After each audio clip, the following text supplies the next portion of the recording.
She brings more than 20 years of healthcare experience leading dynamic teams, driving innovation, and bringing out the best in people by tapping into their strengths.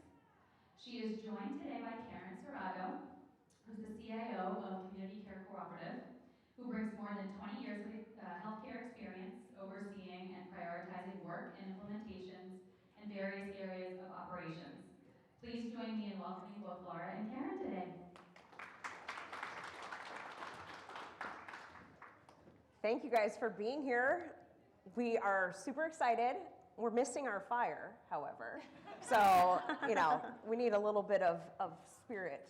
But yeah, we're really excited to talk about this great resignation, and what Karen and I talked about before is like, let's call it the great opportunity.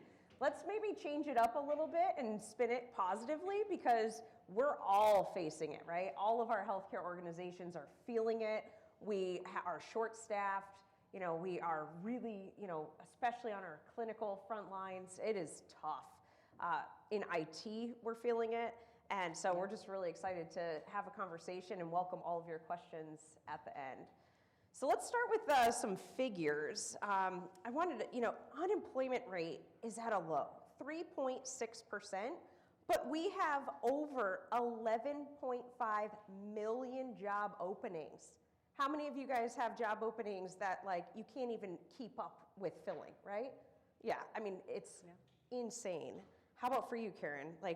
How's your unemployment rate right now and filling jobs? So we've had to fill our entire team because our organization, Community Technology Cooperative, which is a subsidiary of C3 Community Care Cooperative, was started in December. I was employee number 1 in December. So since then, I've hired 34 or 35. At the end of this month, we'll be fully staffed, but it's been a challenge, to say the least, just trying to find people to do an entire Epic implementation. Yeah, and when we have these openings, I'd love to hear your perspective too.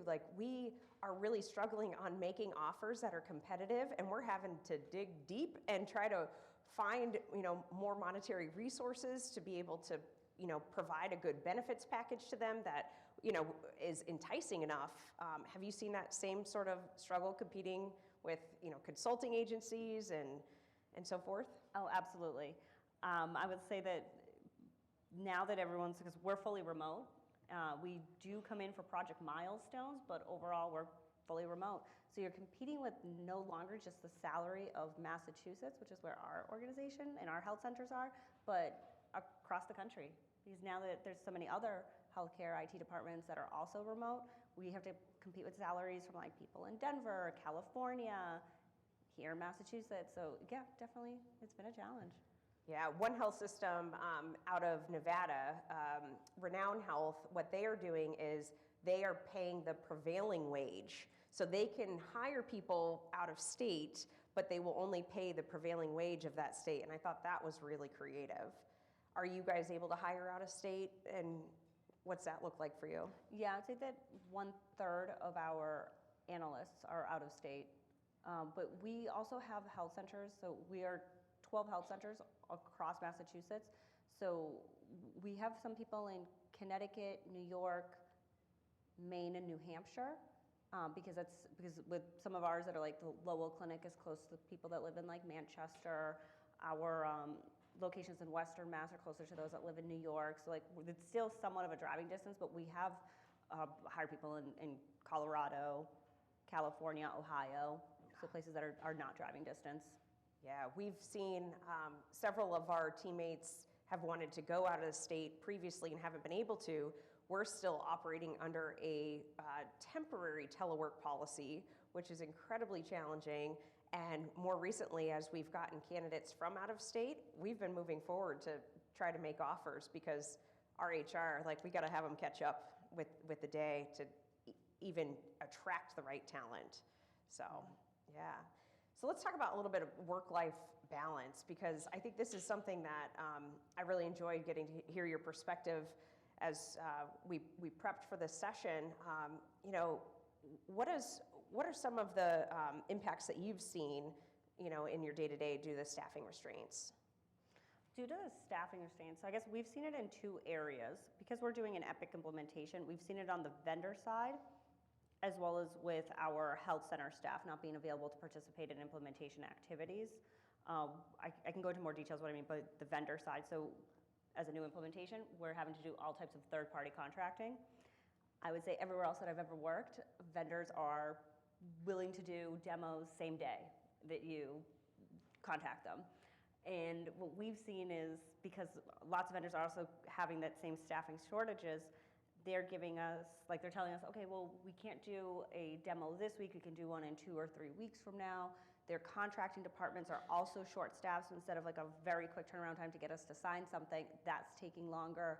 To get their project team staffed for our implementation has also been a challenge. Some tell us that just right off the bat it's going to be 2 months.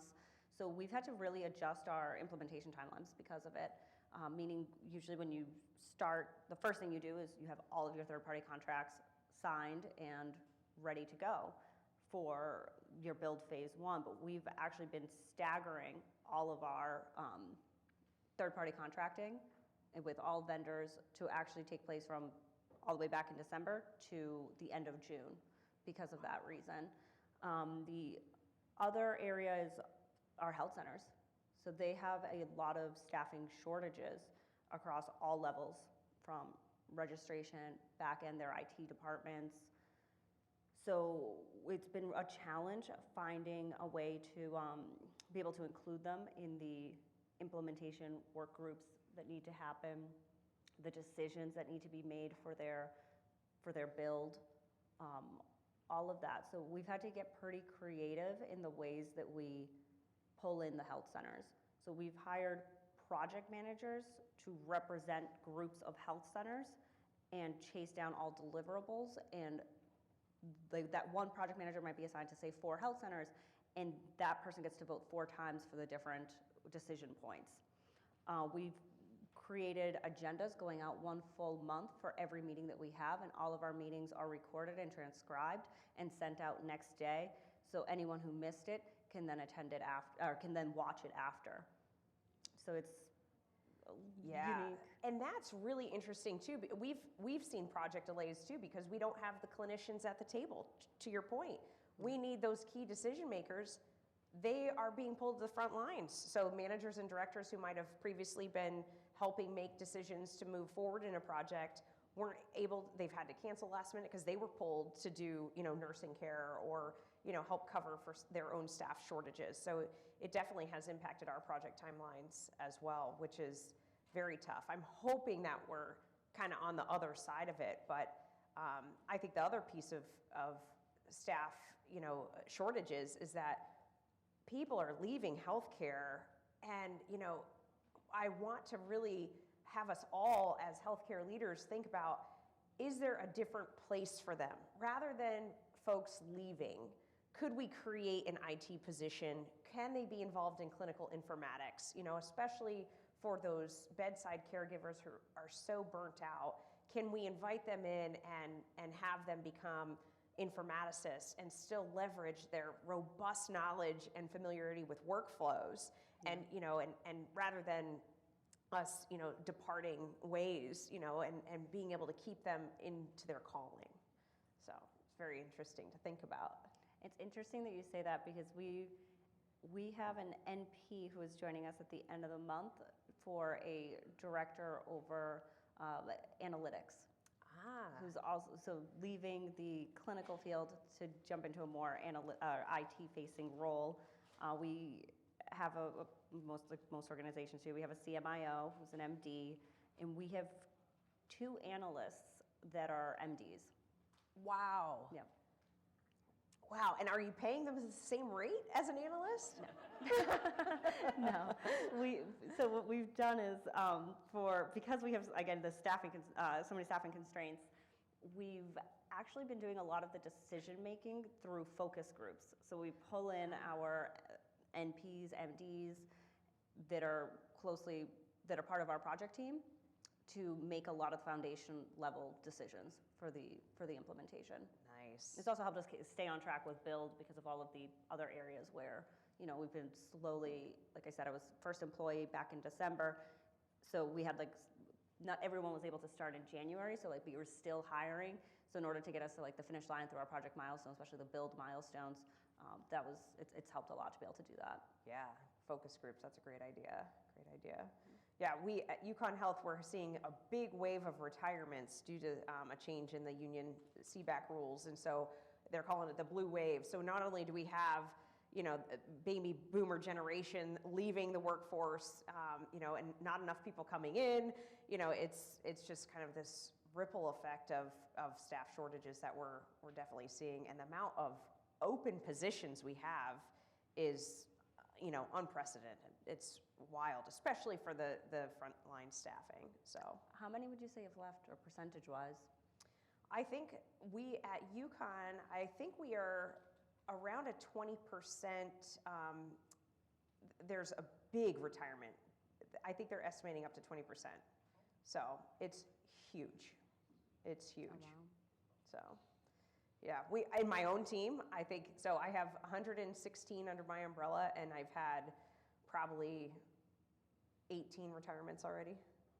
So and that knowledge just leaves the organization, because especially if documentation is not robust, that's very challenging. So every retirement that we have, we try to immediately post for it.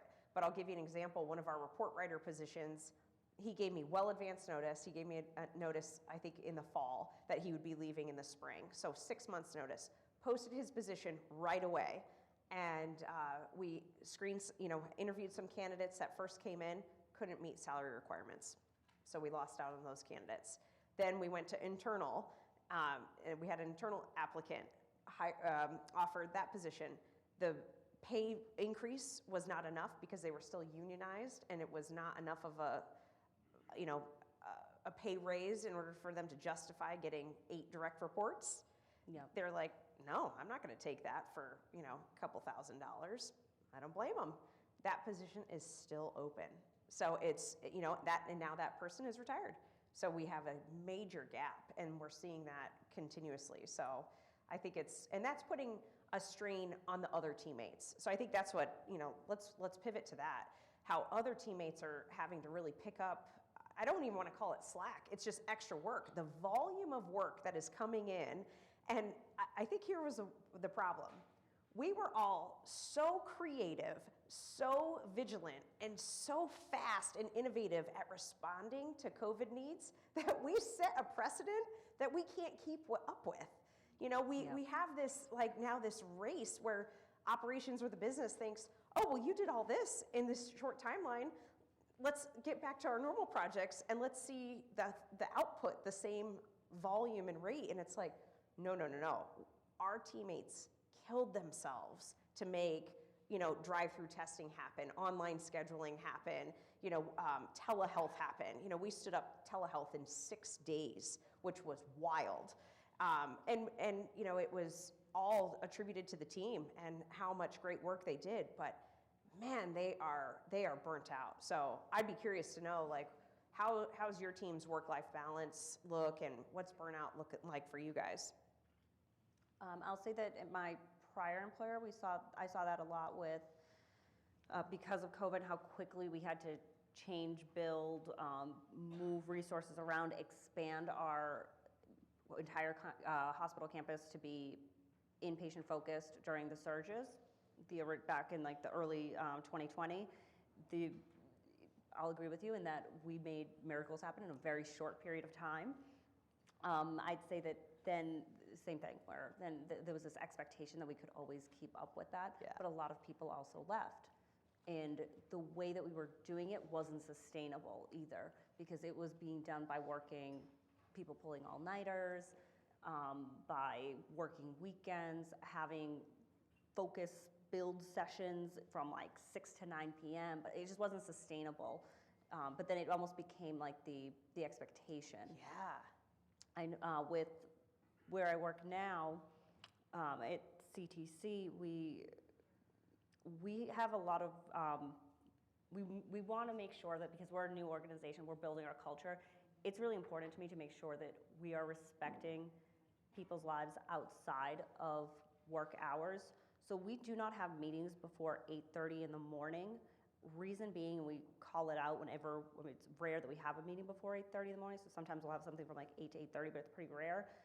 We will tell anyone that is added to that meeting that we understand that this is during school drop-off hours, so if you're unable to attend, do not feel obligated, or you're free to take it from the car or join without your camera on.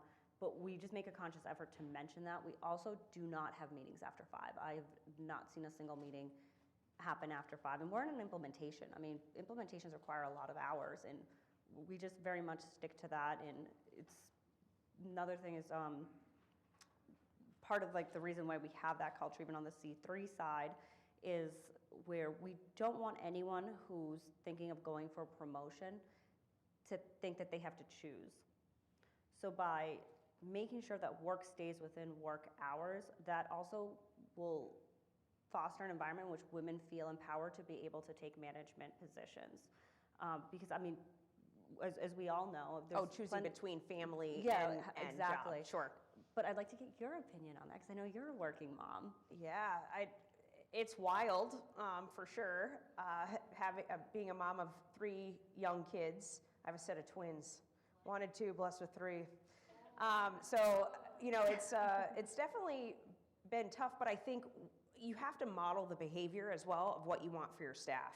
So I'm very lucky to have a husband who helps get the kids on the bus, but I still don't start till 8. I make sure I get my exercise in. That work-life balance is so huge. But I do work till 5, but I don't check my email after hours. I might skim it, but I am reachable by phone, text or call anytime, and I'm very available, but I have to model that behavior for my team. And so much like what C3 is doing, we are really, from a leadership perspective, promoting, like, family comes first. The job will always be there. It doesn't matter. Every single person is replaceable. And, I say this to my team, and not in a cryptic way, but your headstone will never read great blah, blah, blah employee, right? It won't. So, like, don't kill yourself in a job. Show up as your best, give your best, and the way that you're gonna do that is if you have time to refresh and really replenish your own bucket. And I think that's what's so important. So we really try to model that. The other thing that we're kicking around with the leadership team is because we know people are working longer hours, we're tossing the idea around of flex Fridays. So having a flex schedule. So let's say in a 2-week period, you might work, 5 8s and then 4 10s, and you'd have that Friday off. You'd have a natural baked-in 3-day weekend every other weekend. Some employers, like on the West Coast where I hail from, they're already doing this. They've been doing this pre-pandemic, and it was a very attractive benefit. So that's something for employers to really be thinking about. You're still getting 80 hours, but look how much you're giving back to your people, by giving that day off. So I think it's a very interesting, time. But I think, especially with mental health being such a top priority, for our teammates, really making sure we're not just giving out EAP numbers. We are rounding with our staff. We're asking them, how can I help? Like, what barriers can I remove? What's preventing you from being successful? And I love the question. And if you haven't asked your teammates this, what brings you joy? What do you want to work on? Because, no doubt you have a large project portfolio, and if you could tap into where someone is going to really enjoy working, you're going to get a better product, better outcome.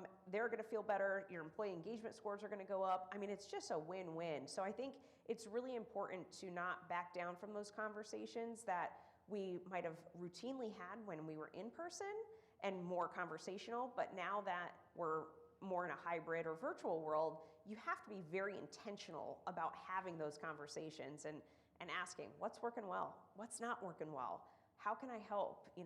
Where do you see yourself going? What would you like to work on? And seeing, if possible, to tailor to that employee's needs. And that helps with retention for sure, too. Yeah. So, yeah. How about, let's talk a little bit more about that creating that sense of purpose and belonging. So what are you doing? How would someone mimic some of the work that C3 is doing? How would you get started to, create that culture of safety? So at CTC and CTCC3, we're serving community health centers. It's an underserved population, community-based. One of our goals, and it's in our mission vision, is racial justice. We have so even, I guess, at the interview level, when we interview a candidate, we ask very pointed questions around our mission and vision to see if they align with our goals and our mission and vision. So we ask questions specifically about racial justice. So what is your experience with racial justice? What have you done in your personal life or work life to promote social justice? For some of the vendors here that have worked with us, you'll know that we even ask you questions as a vendor that contracts with us around what are your DEI initiatives? Can you stratify for us the breakdown of every management level of your organization? So we want to know how many women, race, families, all of that. And we do that to, I guess, make vendors more aware, but then with our own employees, because we're trying to align our employees with our mission and vision, we also have quarterly volunteer opportunities within the health center communities that we serve. Because we're spread all across the state, there's opportunities for volunteering at food banks, all types of different things. There's donations constantly going on. Do you guys have some of those races and stuff? Those like fun runs and... I have not been a part of one of those yet, but yeah. I don't know if they have that yet, Yeah. but I guess I'll find out. It's also, I started in the winter, so it's just starting to get warm. Oh, true. Let me see. So that's like what we do. We just try to align any candidate to make sure that if you align with our mission and vision, then that's also going to help to have that person want to stay long term. For sure.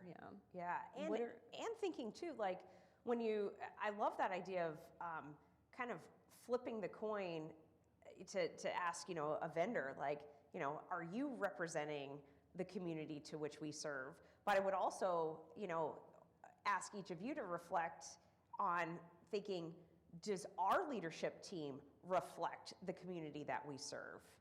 And are the voices of, different races and ethnicities and different languages represented at the table where decisions are being made, right? And I think we heard that earlier at a earlier talk today, which was just a great point to really make sure that we are diversified as well as leaders, the decision makers, for sure. Yeah, and I've definitely seen that in my current employer. I mean, on the CTC side, we have, as full-time employees, we have 6 in leadership positions. So from manager up to me, and of the 6, 5 are women, and half of us are minorities. That's awesome. Yep. And on the C3 side, I don't have the exact numbers on their side, but I know that it's also similar. It's a lot of women in leadership positions as well as minorities, a lot of native Spanish speakers, and it's refreshing. Yeah. We've done a lot of work with creating a patient experience work group that represents not so separate from our patient family advisory council. We've created a patient experience work group that is focused around the portal. And we actually have this core group of patients who help test new features. And, we've got great feedback of like, I didn't understand this language, like, what does this mean? And when you are in it, you have blinders on, you have natural blinders, and you don't realize like, oh, this didn't land like I think it should. So, that continuous feedback loop, I think it just goes to show, when you could hear the voice of your community, whether it be from a patient level or at the board level, it's so important. So, yeah. Absolutely. And you do that for most of your projects? Have a patient advocate? We have that patient experience work group. So for all new features that will roll out to the patient portal, it goes through them. And they also, they actually do some of our testing. so they can find defects for us, that an analyst might not catch because they are the builders. So they might not have clicked the same way, through. They might not have, followed the same workflow. So Interesting. Yeah. I've seen that too with Patient Portal, where we have patients involved in the process, and some of their feedback is, it's interesting because you think that a feature is going to be super helpful. Like I remember we wanted to release being able to connect your Apple Watch to the portal, and we were like, oh, well, the top ones can be pulse and this and that, and when we actually went through it with a patient's multiple patients actually, because we had a group of patients that we went through, they're like, why would I want someone to monitor my pulse? And it was Yes. we were like, well, if Yes. but it was funny. The other thing that to go back to, creating that sense of belonging and sense of purpose, I think, trust is such a huge element with our employees. And, I think it's something that in a hybrid or virtual world is challenging to do. I've shared this with a few folks that I've spoken with today, but once a month we hold a water cooler Wednesday. It's 45 minutes. It is optional for all IT teammates to join, but the leadership is required. We could do breakout rooms, and we just talk about non-work things to connect back to the human level. And, we'll learn, oh, someone just got engaged, or they had a baby, or, oh, they're going to an ice sculpting fest, and they'll share the link. Recipes have been shared, turkey cook-off, competition, all these cool things. And I think it's so important, when we talk about creating that universal belonging. We spend more time working, and being part, in this, virtual bubble than sometimes we do with our families. And it's that's got to be flipped. But when we are in that virtual bubble, let's make sure that it is safe. Everyone has a voice. The right voices are at the table and represented, and people, have that trust developed. So I'd be interested, what other ideas have you had around for how to build trust and how to create that other sense of belonging amongst teammates or between leaders? I would say that our volunteer opportunities has really been helpful. Just having an opportunity to go out and do something that has a purpose, that Yes. you're helping your community. We have, our health centers have galas as well, and fundraising events. So I guess, that is where I guess we've connected the most. And also when, I think 2 or 3 times since January, we've all come into the office for different project milestones. And for that, we'll have, we'll all go out to lunch together and something like that. Yeah. We just got back our Press Ganey employee engagement results from last year, and I don't know how many of other organizations have put those surveys out, but I'm really excited to drill down to the departmental level. We just looked at the global with the leadership team, where we were at as a full organization. And surprisingly, a lot of it is, burnout was on there for sure. But I think one of the other things that was apparent is that, lack of career advancement is a big piece of why people aren't satisfied. Lower pay, and it's tough. UConn Health is a state organization, so we are constrained in terms of what we can pay, especially with a unionized staff.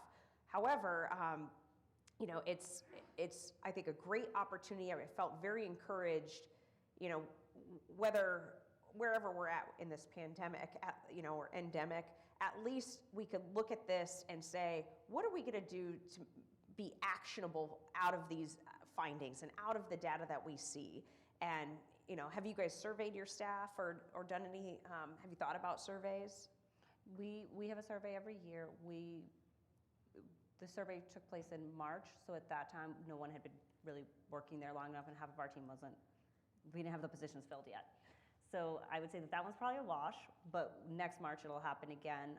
Where I've worked prior, we did have Press Ganey, and in the end of 2021 and in the end of 2020, we did have the burnout was within our department. It was the lowest that in the multiple years that I've been there that we as a management team scored between them. But I guess it makes sense, again, like going back to all of the initiatives that we had to do, that we had scored pretty low on just like job satisfaction, feeling burnt out, and respected, because that was one of our questions too, is like feeling respected in the workplace. Yeah. And I think part of that is those are great conversations, and to start having amongst your teams to say, how can we do better? And soliciting ideas, from staff. So I've sent 2 surveys out. I haven't done one in this calendar year yet, but, and just asking, polling the people, because your staff have the ideas. And if you give them that outlet, and ask them questions, what are we doing well? What can we improve? Where are you at in terms of your own job satisfaction? What do you want to see more of? Then we could tailor it. And I know last year was big on communication and thinking about kind of, how can we communicate from top down and maybe do it differently? So, is the message getting all the way down? And I still think we have room for improvement there. As my directors, they try to give a lot of autonomy to their supervisors, those working leads. And, does that message, make it from the leads to the other teammates? Maybe not. I think that's an opportunity. But have you guys felt or suffered from communication challenges, especially moving to being completely virtual? Or what ideas do you have around communication? Well, I guess it's again, because we're still more on like the new side, not too many communication issues yet. I would say in the beginning, when we had a lot less staff, we had multiple people, we had each person wearing multiple hats. So like the first director was director of like 4 different things until the other director started. One analyst was the only clinical, or with the beginning we had 2 clinical analysts for a team that was supposed to have 10. So those 2 then had to, once everybody else would start, they would pass off things to the correct buckets or like to the correct work streams. So that we definitely had communication issues there, because what the feedback that we got from our health centers was, well, who's actually my population health person? Who's actually my technology person, my hardware person? Because everything just kept changing every other week. So definitely had communications issues there. Since becoming more fully staffed, I'm seeing a lot less of that. So I guess I'll ask you the same question. Since you already have an established team, or have you had that because of people leaving, where someone else then absorbs someone else's work and then is causing confusion? Yeah, we've when I came to UConn Health, OneNote was not really used, and I introduced it to the teams, and like they were skeptical at first. Like, Love OneNote. Love OneNote. I mean, it's just like an amazing product. If you don't use it, you need to use it. But it's a shared contribution, and so we really do track a lot of our build decisions. So for each of our updates, for example, if we have a release note that we need to bring to operations, we track that. Like we'll do kind of a short S-bar. Like here's the situation, here's the change, here's our analysis, and maybe here's our recommendation. Like take it or not take it, right? And we'll note their decision in it, so that when we actually go live, we could show, nope, on this date you approved it. It was, we're moving forward. And that actually has been a huge satisfier for our employees, because they feel more organized. They have, this repository of knowledge. It's searchable. It's, multiple people can contribute. It's on a shared drive, so it's accessible. The only con that I've heard is that, if something gets deleted, it's very hard to get it back. So, but that's been a great communication tool for us across teams. So, we use OneNote in a very similar format. We use it for S-bars. So for any item that requires due diligence, we'll create an S-bar. And with OneNote, that's also like what we're using in meetings in real time to take the minutes and all of that. So it's a great tool. yeah, awesome. And I guess, do we want to also, let's talk about today's workforce. I know you had just spoken about going from physically in an office to virtual. Maybe we can touch a little bit more on that. I guess, what has your experience been with that transition from being in the office to being fully virtual? And then going back to what you had said about so many people retiring, now you have different generations. So we have boomers, millennials, Gen X, Gen Zs that might be just joining the workforce, first time working virtually. Yeah. I'd like to get your thoughts on that subject. Yeah, so I think overall, I think what we're seeing is, the baby boomers, there's kind of been a kind of 50-50 split. Either they're retiring because they're like, oh no, I'm not doing this. I'm not doing virtual, no thank you. But then others, that maybe weren't as impacted by this kind of retirement and the union rules that are like, oh, this is kind of nice. I could work from home. And baby boomers traditionally are really, they have high loyalty to an organization. So they've been with organizations for a very long time. Whereas, Gen Z, I think also has a lot of tenure with an organization, but not as much. And then you get to millennials that are like, job hopping every 2 to 3 years. And then, all the way to, if I said Gen X was first.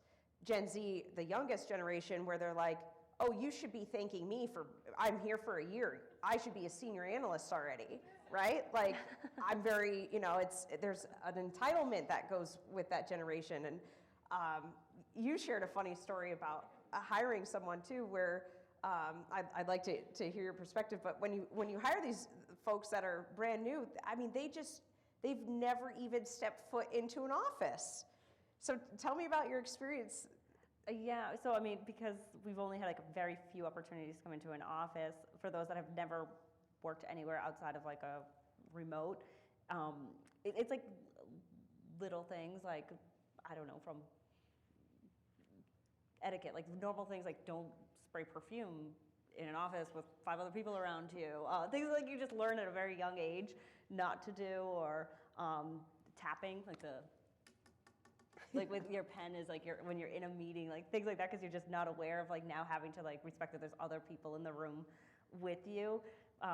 What have you seen? Yeah, I think not having any clue of what attire to wear. Yeah, I mean, it's been really funny where maybe they forgot they were on camera, right? I mean, they're like so dressed down, and I even saw someone like put their hands behind their head and kick back, and I'm like, wow, and we're presenting like that executive presence. I mean, there are things that you do innately learn as you model behaviors that you see and that you respect of those generations before you, right? And that's how we learn and grow. But for some of the Gen Z entering the workforce, they have no idea. I mean, they don't even know, even on a conference call, like, should I be participating or should I not? Because they have not even had in-person conversations in an office setting. They've only been virtual. So it's very interesting to think about, they maybe don't even know what attire is professional or is not professional. So yeah, I think it's very interesting that it's hard to retain some of, the younger generations, but I think if we continue to connect their work, our work, back to purpose and back to our mission, vision, and values and why they're there, money isn't everything, right? I mean, and that's a big piece of, it's hard to compete with, especially with the consulting world out there and, them getting remote jobs that are 100% guaranteed remote. But, I think if you could continue to show them what they do matters, you have a much better chance of retaining them. Recognition goes a long way too. Yes, the kudos. Yeah, I did handwritten notes for around the holiday time to all of my direct reports because it's snail mail. It is good. I also sent them fruit baskets because I didn't know what else to do, but yeah, better than fruit cake. Yeah, I would always send for Christmas, and then during COVID, for the first time, actually I had to mail it to their homes because no one was in the office, but a gift every year for the holidays. And on Mondays, we have our all-staff meeting. And the first 15 minutes of the 1-hour all-staff meeting is shout-outs. So in the beginning, I would be the only one giving shout-outs. So then what I started to do, because I learned this actually from a mentor years ago, was start calling on people and almost like forcing them to think of who they can give a shout out to, and then that's going to make everyone go to the meeting prepared because they think you're going to call on them, and you have to, and you're not going to want to say like, I didn't work with anyone this week, because that's, it's not actually, everyone works with someone throughout the week that's helped them in some project. So that was something that I started doing where every Monday, if we don't make those 15 minutes, then I'll just call on who's ever, Katie, shout outs today, who have you worked with this week, like things like that. Yeah. But it's great because what I've noticed is by doing that and starting it that way, that now it just happens organically. Yes. Where people are excited to say thank you to their colleagues in front of others and to kind of like expose that level of interaction between their colleagues. Totally, and that builds culture. I think that is instrumental. And another way to approach it too is thinking of your own pillars. So like at UConn, it's teamwork, excellence, innovation, leadership. So those are our 4 pillars. So I asked my directors, to roll up each month, who did what to meet one of those pillars. Give me an example. And then what I'll usually do is we have these like e-wow cards, and so I'll send them one, personally to thank them for going above and beyond or showing innovation or excellence or teamwork. And I mean, it takes no time, right? I mean, it's like 2 seconds. And so those are the types of things that I think really help add to retaining people. Recognition is so powerful. So, all right. We would love to welcome any questions you guys might have. Thanks for entertaining the discussion today.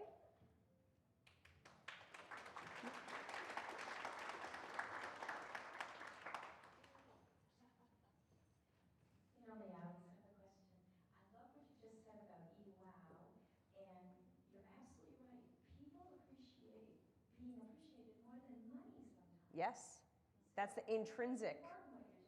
Yes, yeah, and I in a presentation that I've given before, like you think of that iceberg, right? So like the extrinsic is on top, but the intrinsic is so far much deeper underneath the water, and that's where you have that sense of belonging, the appreciation, the personal touch, the human touch, the heart. Yes, start with heart.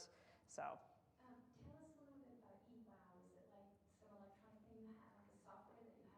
Yeah, we built a custom page that allows a sender to put in their name and email, a recipient name and email, and then you could pick from like anyone could do it from throughout the health center. You have like 6 stock images, 4 that go to the pillars that I mentioned, and then 2 others that were just like another wow, and so you could select an image and write a little personal note. Hit send, that goes directly to their email, and then you have before you hit send, there's one other box to check at the bottom if you want it to also go to this appreciation wall that is an electronic to share it. Correct. You might have both options. Correct. That is really cool. Yes. That's really cool. Kudos. I have a question over here. Hi, my name is Wichi, pronouncing Himss. I have a question. You mentioned a lot about attire and people not knowing what to wear. So I worked in workforce development for a little bit, and one of the things that always speak to me in my brain, especially because I didn't have any resources to tell me what I should wear, is that not too long ago we were forcing people to shave their afros. We were forcing people who were assigned female as birth to wear skirts. So my question to you is, how do you see this as an opportunity to help shift those rules that were created by people in power, don't need to name them, or their identities? So do you see this as an opportunity, and if so, what kind of initiatives are you taking then to help shift the culture towards one that is less traditional, I guess I would say? I can start with this one. So we have something every Friday, which is It's actually hosted by an outside company that moderates the discussion, but it's actually about diversity, equity, and inclusion, where we've specifically talked about that subject, where you have you might have what is it called? Unconscious bias towards, say, somebody with an accent. Like a lot of hiring managers, in just traditionally, if somebody has a certain name or an accent, will have a bias of thinking like, oh, maybe this person can't write good English because English isn't their first language. So they might not give them the same opportunities. When that was another thing that we've talked about, where appearance, we're thinking that someone looks less professional because of their hair, their facial hair, whatever it is, if they want to wear earrings or not wear earrings, or how big their earrings are, or whether it's like the gauged earrings. We've done a lot to, because we address that, I guess, head on, where we have a lot of discussions about that, and it's as soon as you start taking those, it's available almost every Friday as a cohort, so you can join a 3-hour discussion to talk about those things, but you're required at least throughout the course of a year to do at least 4 of them. And I'll be honest, people do a lot more than just 4. And you can jump into the different discussion topics on, again, like all types of DEI initiatives. So there's one in particular that interests you, you can always jump in. But I feel like it's helped a lot, because I feel like every time I've attended one, I've learned something new. Things that like you don't even think about. You're just like, oh yeah, that's true. Yeah, I need to change. I need to change that. Or that's unfortunate that even happens. But I do think it's a great time for HR, especially as organizations move to hire new chief, DEI officers. UConn Health has a new person starting. It's an inaugural role. They start in June next month. And I think it's a great time to re-look at policies and procedures and get the antiquated stuff out of here, because it really does not matter, if you have tattooed ink, gauged ears, you are here to commit to live and breathe this mission, vision, and value and deliver excellent care to our caregivers and patients. I want you to work for us. I don't care what you look like. I don't care if you work from home or work remote. It doesn't matter. Where are you going to show up as your best? That's what I want. So I think it's an excellent time to revisit those. Laura and Karen, great job today being the leaders that you are. I have a question on how do you build consensus and utilize effective communication to give and empower people that you work with and your colleagues to express themselves and to share ideas so that they're heard, and that you can build that consensus and get new ideas to flow in your organizations? I could start. One of the things that we did was a tool called Strength Finder. So it's Clifton Strengths. It was an online assessment, cost $25, per teammate. So, the IT department sponsored it. People thought I was nuts having everyone do this, but I was like, come on, we got to get through the exercise. And it gives everyone their top 5 strengths. Each of everyone's strengths contributes to a different domain, and one of them is an influencer domain. And so what I would highly recommend, you have a strategic domain, influencer, relationship building, and execution. So those are like the 4 domains. You have to round out that pie, because you can't just have a team of all strategy. You can't just have a team of all relationship builders. You really need that mix. And by doing the Strength Finder assessment, we got to learn how to best work with one another and how to balance our teams out. And certainly for any teammates who might have had some rub, they got to see a different perspective. Like, oh, okay, this person has a strength in context. They need those little breadcrumbs, to learn how to get from A to Z. If I just tell them Z, they won't follow me. They don't understand. No wonder why I get frustrated with this person when I try to tell him or her how to do something, because they need that journey. I wasn't giving them that journey. So it's a nice way to reflect. And so I think that's how then, when you do need to build consensus, you look at who has those strengths and influencers and invite them to those meetings. And, I think that it's all about positive presence, showing the why, connecting back to the why. And, I think that gets, you got to build that guiding coalition.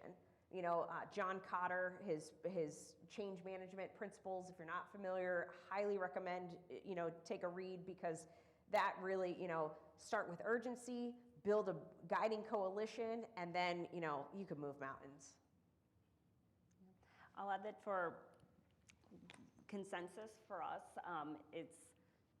we have one instance of Epic that we are implementing at 12 health centers that are all independently owned. So each one has their own CEO, their own CFOs, their own IT departments. So with one instance of Epic, we have to come to a consensus on every single building block and every single decision point. So we even included that in our interview questions from the beginning.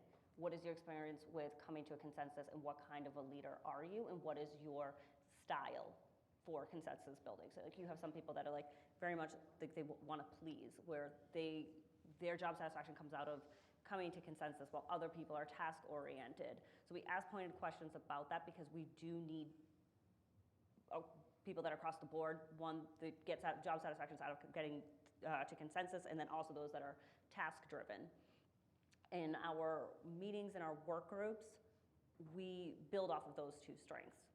So I think there's 4 different types of what kind of a worker are you. I'm forgetting which book that's from, but it's when we have our work group meetings, and if we can't come to a decision at a certain point, then we'll pull in someone different to come and moderate that meeting, because we have to come to a consensus, and we can't have things delayed for an additional week because they're building blocks for things later on in the project.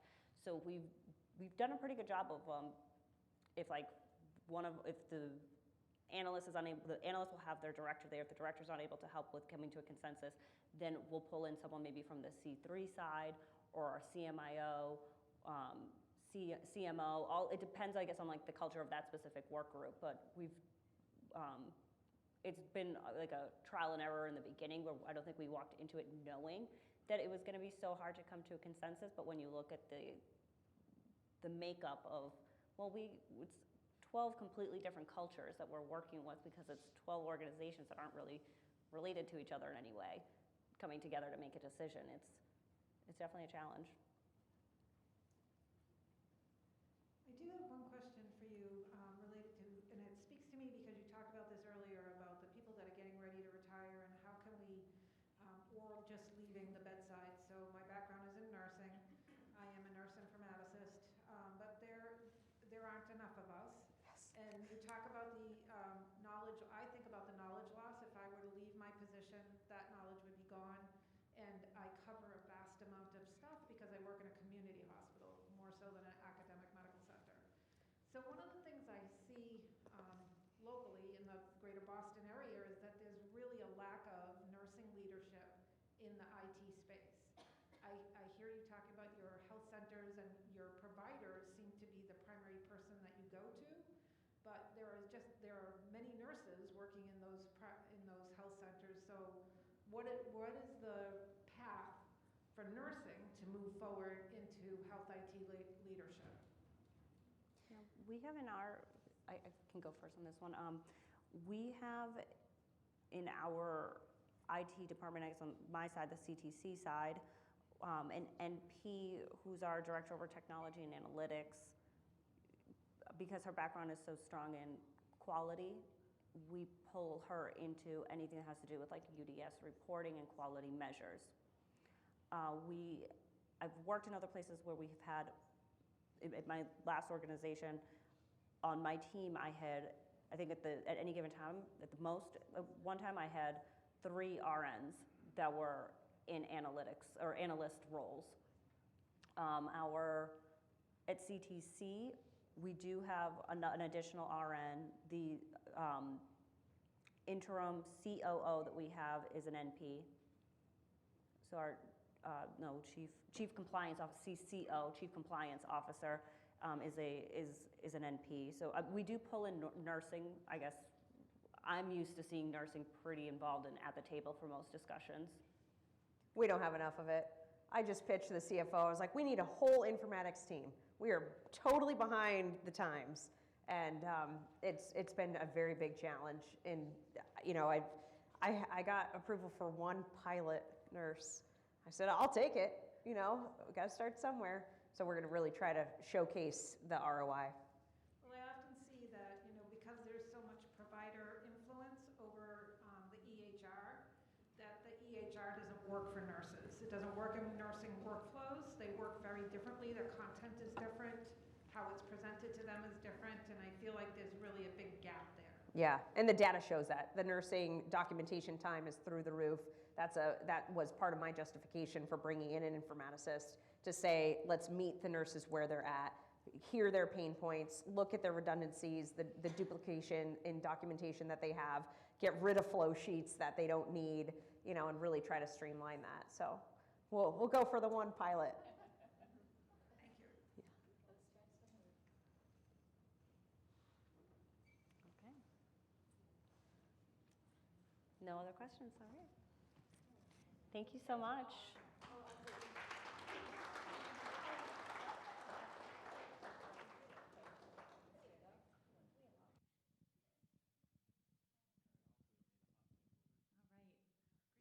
Amazing job, Laura and Karen. Thank you so much. That concludes.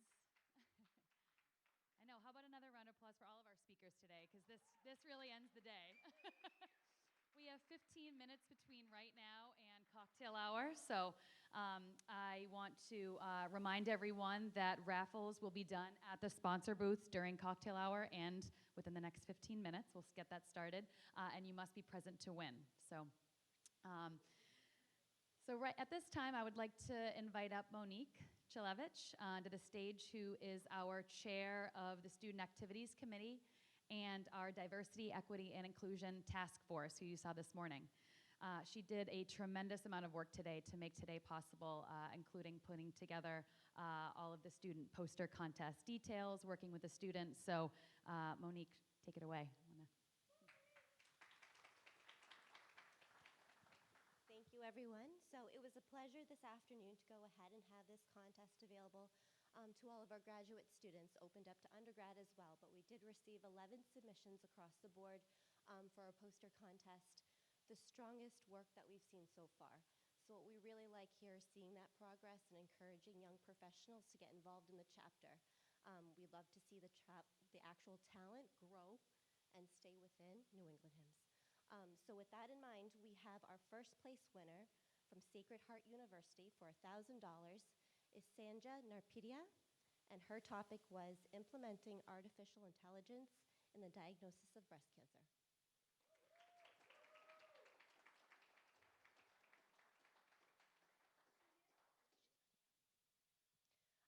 Number two, in terms of a second place winner for $500, is a team of three. We had Pranjal Panwali from Worcester Polytech Institute.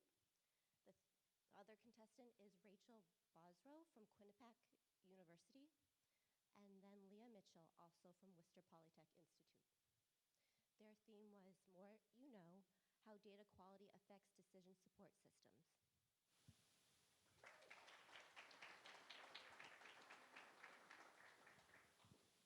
And our third place winner for $250 is Sarah Khalil from Northeastern University.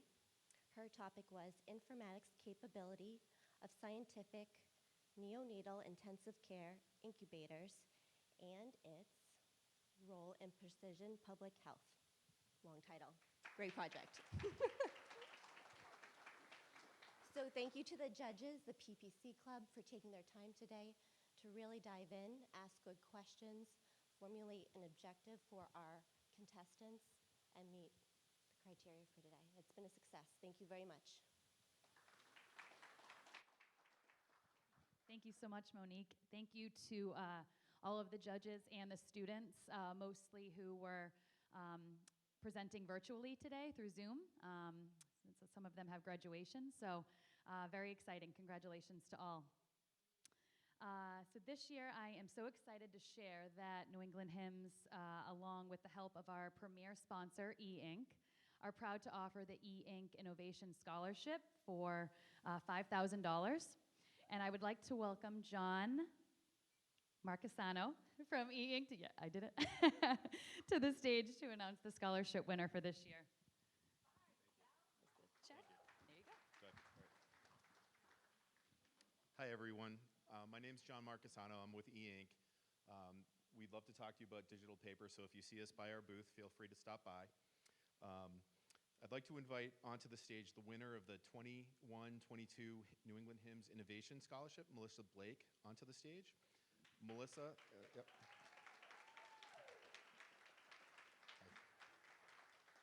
Melissa currently works full-time as an IT application analyst at UConn Health in Farmington, Connecticut. Her work focuses primarily on the Radiant application within the Epic Integrated Medical Record. She's also a graduate student at the University of Connecticut part-time MBA program and is pursuing dual MBA degree concentrations in healthcare management and business law and ethics. So please join me in congratulating Melissa as our scholarship winner. There you go. Welcome. Cheers. Congrats.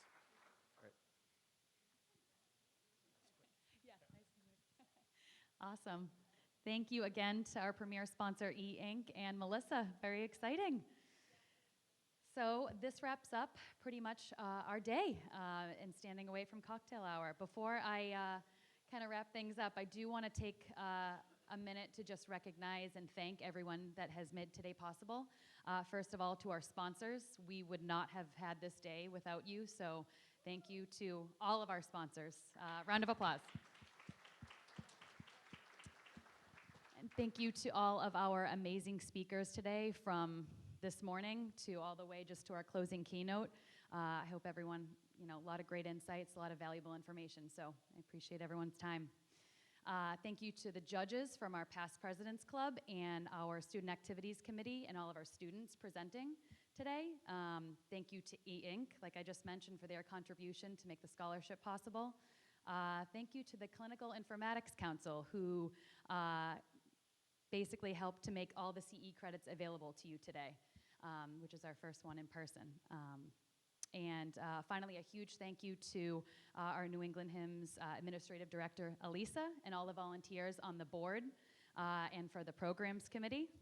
And thank you all for being here today. I know it's a little bit of an interesting climate right now, so it's so great to see all of your faces and to be in person, and I think let's go enjoy the sunshine, stay inside as well. I think we're going to have cocktail reception inside, and you're free to go outside into this patio area to network and enjoy. Thank you all.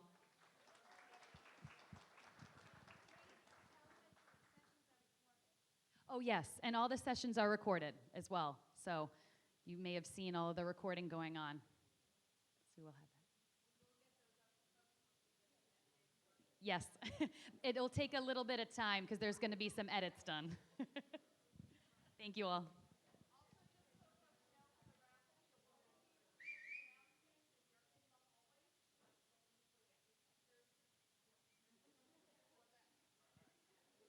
Yes, if you want prizes, go to the hallway because that's where you'll be able to hear in a nutshell.